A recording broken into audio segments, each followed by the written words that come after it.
And are you Miss Whitlock? Counsel, have you received all the discovery? Did you review it with your client? I have, Your Honor. And yes, I do. Court will find that the state is in compliance with discovery. Ms. Whitlock, did you review application for deferred adjudication with your attorney? Did you understand it? Yes. Counsel, I'm sorry, Ms. Whitlock, did you review the true bill of indictment with your attorney? Did you understand it? Yes.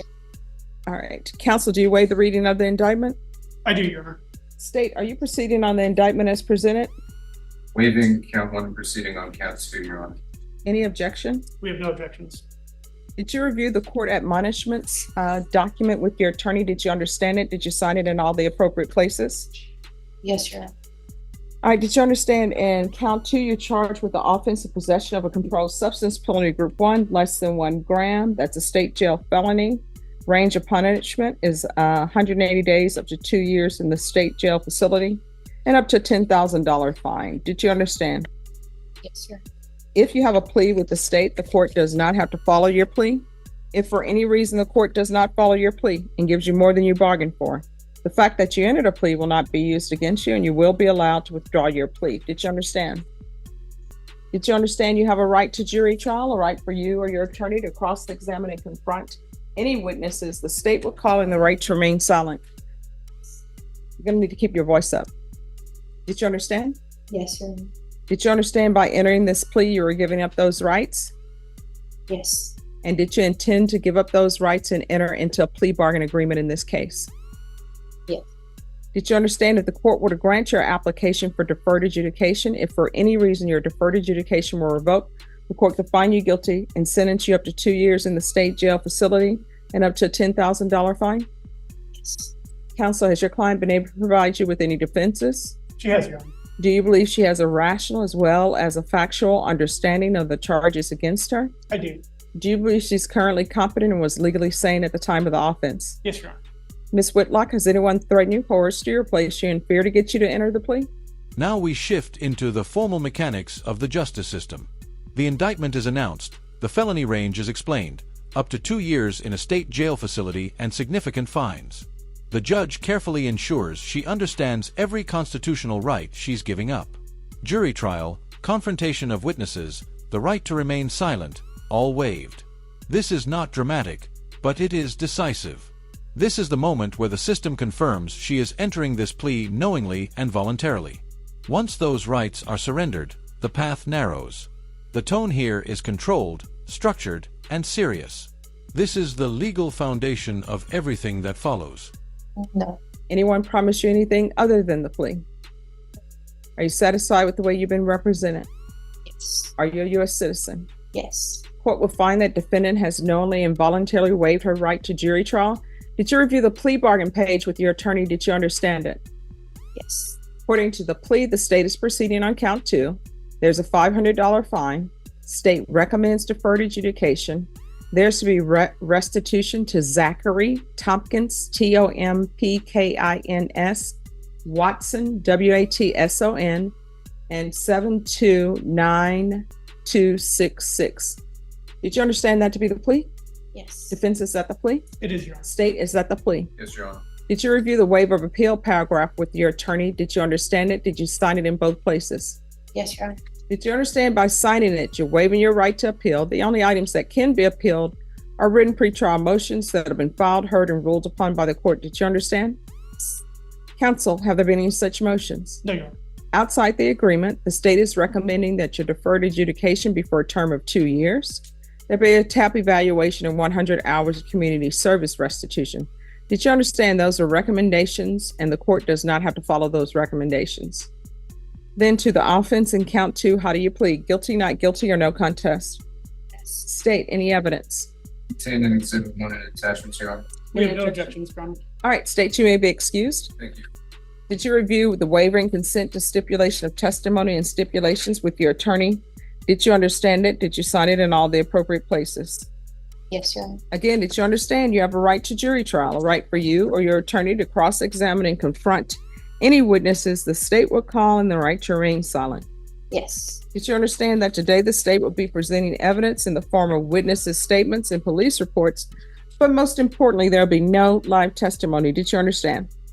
Yes. Court will find that defendant has knowingly and voluntarily waived and consented to stipulation of testimony and stipulations. Court will accept into evidence state's exhibits 1 and attachments and review the same. Here is the legal turning point.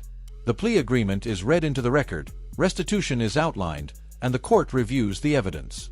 After that review, the judge states there is sufficient evidence to find her guilty. That statement carries weight. However, instead of immediate conviction, deferred adjudication is granted. That means she avoids a formal conviction, for now. It's conditional relief. If she complies, she moves forward. If she violates, the court can sentence her up to the full range. This is structured leniency, not freedom. The courtroom tone remains calm, but this is where her second chance officially begins. After reviewing state's exhibits 1 and attachments, the court will find there is sufficient evidence to find you guilty. Court will defer finding of guilt as you've applied for deferred adjudication. Are you proceeding with sentencing? Yes, Your Honor. Anything you wish to say on behalf of your client? No, Your Honor, we just hope that you follow the agreement. All right. How old are you? 29. All right. Do you have any support system in Bexar County? Any family? Family? Yes. Who's your support system? My ex's family All right. Where is your family? in Arizona. All right. What brought you to San Antonio? Planning to get married, but that didn't happen. All right. It's always rough to be following somebody across country, whether you're female or male, because whenever you get to your location, you don't have your family support around you. Is there any reason why you don't want to go back to Arizona? No, not anymore. All right. So have you been in contact with your family at all? When's the last time you had contact with them? Over a year ago. All right. Why did you break off all contact with them?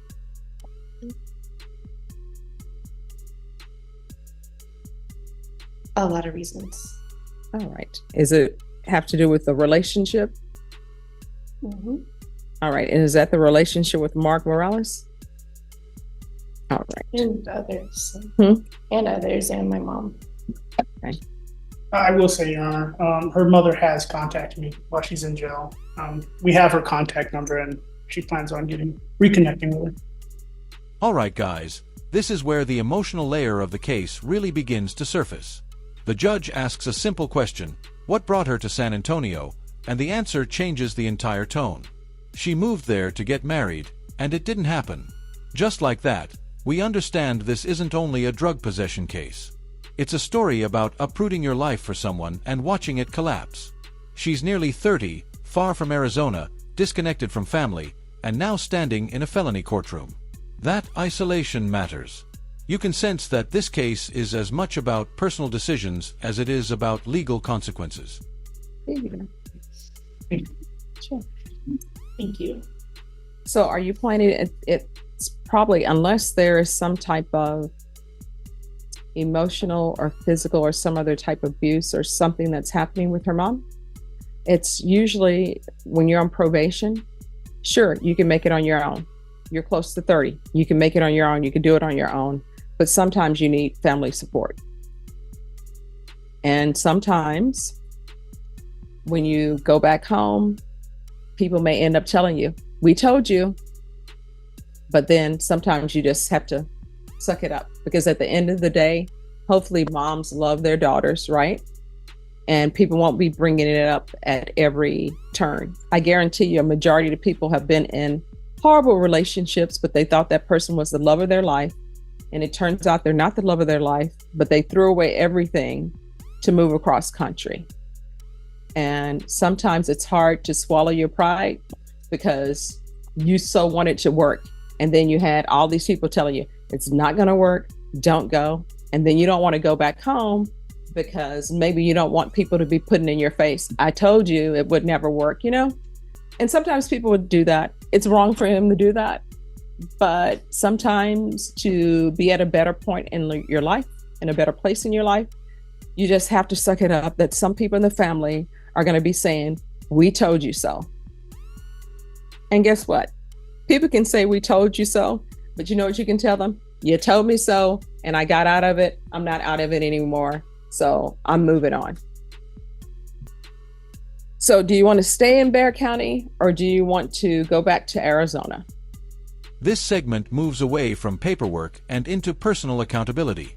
The judge explores why she cut off contact with her family for over a year. The failed relationship with Mark Morales becomes central.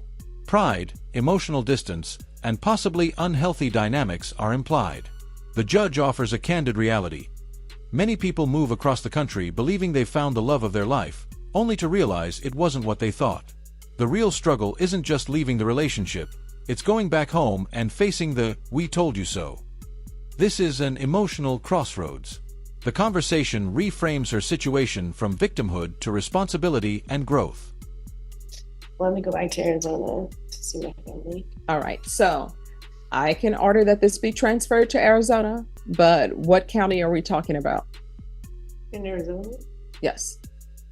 Or do you know the city name? Tucson? Tucson, Arizona. All right, we'll figure out what county Tucson, Arizona is. I think if you give probation your parents' address or where you will be staying, they'll be able to figure out what county it's in. There's some beautiful parts to Arizona. I had a chance to go to, I guess it's Monument Valley. And I was like, oh, that's so beautiful. One of my friends in law school was actually is still from there and still lives there. All right, so it's going to be 2 years deferred adjudication. We'll do a transfer. Pima, P-I-N? P-I-N-A. All right, so to be transferred to Pima County. There's to be regular reporting by Zoom or in person. Do you have any children? All right, that's a good thing. See, if you would have had children with him, you would have been tied to him forever, but at least most definitely for 18 years. There's going to be regular random UAs. No contact with Mark Morales or any of his relatives. I'm going to want 120 sober meetings in 120 days. How far did you go in school? I got my associates All right, and what? in vet medicine. All right, what are you planning on doing with the rest of your life? I'm gonna go back to school to learn coding. Okay. All right, there's going to be 120 hours of community service restitution. If you obtain your certificate in the culinary arts, I will find that the community service hours are deemed satisfied. We can do a TAP evaluation that can be out of custody. Proof of employment within 45 days. There should be no employment as a home health care provider or with minors. If they do field visits there, if we can have field visits one time per month for 4 months. Now the structure of her probation is clearly defined. 2 years deferred adjudication. Transfer to Pima County in Arizona. No contact with Mark Morales or his relatives. 120 sober meetings in 120 days. Random urinalysis testing. Community service hours. Employment restrictions. These are not light conditions. They are designed to create distance from prior influences and impose discipline. The court is building guardrails around her future. Every condition has purpose, stability, sobriety, separation, accountability. This is where the consequences become operational. Compliance offers opportunity. Non-compliance brings immediate legal exposure. And then at probation's discretion. Probation, is there anything else she needs?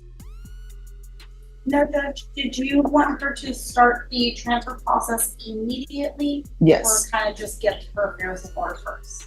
Oh, we should probably start it immediately. She needs a situation where she can cut all ties with Mr. Mark Morales. And Your Honor, we just asked that this probation run concurrent with county court today, according to me, in a few minutes. All right. And concurrent with what's county court 8 cause number? It's county court 4. Oh, county court 4. The cause number is 729-266. All right. This will run concurrent with 729-266. All right. Is there anything else you need from the court to be successful? All right. Did you review the document entitled Trial Court Certification of Defendant's Rights to Appeal with your attorney? Did you understand it? And did you sign it? Yes. All right. It's this document. Yes. All right. Because this is a plea bargain agreement, because I followed your plea bargain agreement, and because you waive your right to appeal, you do not have the court's permission to appeal. Do you understand? Yes. All right. We can go off the record. Here's the thing. You're going to be going to Arizona. If for any reason there's an issue with your probation in Arizona, you can always contact the probation officer here or call the court and we'll see what the issue is. And here's just a side piece of advice for you. Yes, people fall in love. Yes, the relationships will work out. They'll be beautiful. Yes, people will go off and, pick up their life and start a new life over with somebody. But that's very rare that works out. So whenever you picking up your life to move with somebody else, you still need a nest egg.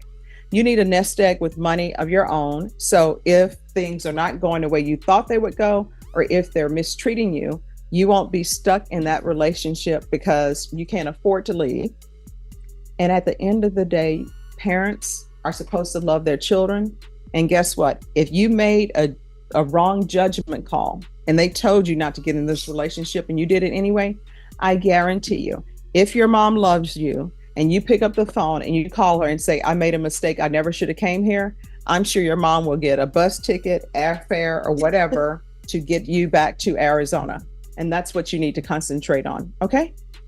And don't get in another relationship until you are... In the final moments, the judge steps beyond strict legal language and speaks practically about life.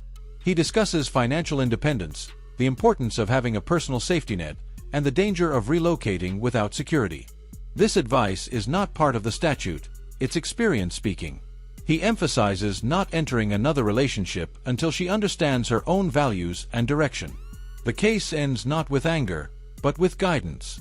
She is being sent back to Arizona with conditions and a chance to reset. Whether she capitalizes on that opportunity is entirely up to her.